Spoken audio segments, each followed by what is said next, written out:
कशा आहेत बऱ्याच नव्हे. हे बघ मी आता फोडणी देते. कांदा तेल गरम झालेलं आहे. आता मी त्याच्यात कांदा टाकते. खेकड्याचं कालवण.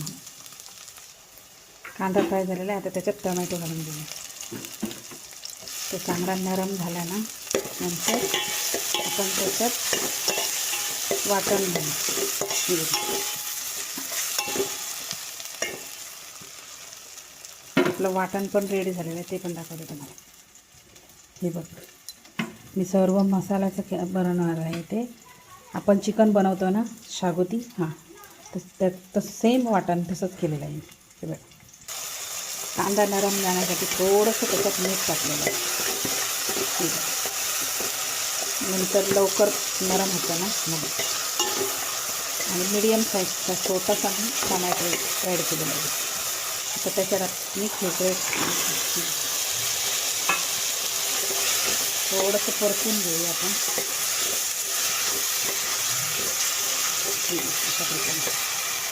थोडीशी उप काढून घेऊया थोडी.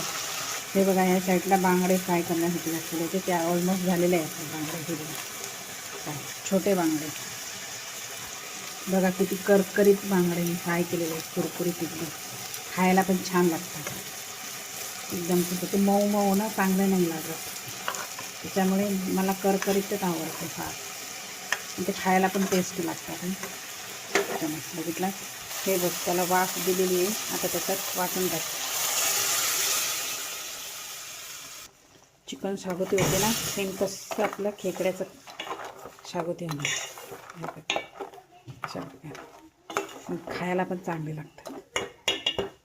त्याच्यात थोडंसं पाणी देऊ आपण. हे पहा आपलं कालवण रेडी झालेलं आहे. कसली चांगली उकळ आली बघा. तर त्याच्यात कोथिंबीर वगैरे टाकते कारण त्याचा वास फार चांगला आहे. ती झणझणीत झालेलं आहे बघा आपलं खेकड्याचं कालवण. हे बघ एवढं पातळ, जास्त पातळ चांगलं लागत नाही.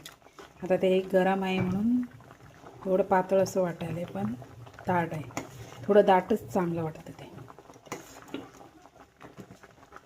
आणि कुरकुरीत ते खेकडे पण चांगले शिजलेले चांगले लागतात मग कुरकुरीत खायला. बघा आपलं खेकड्याचं कालवण आणि ते छोटे छोटे फिश फ्राय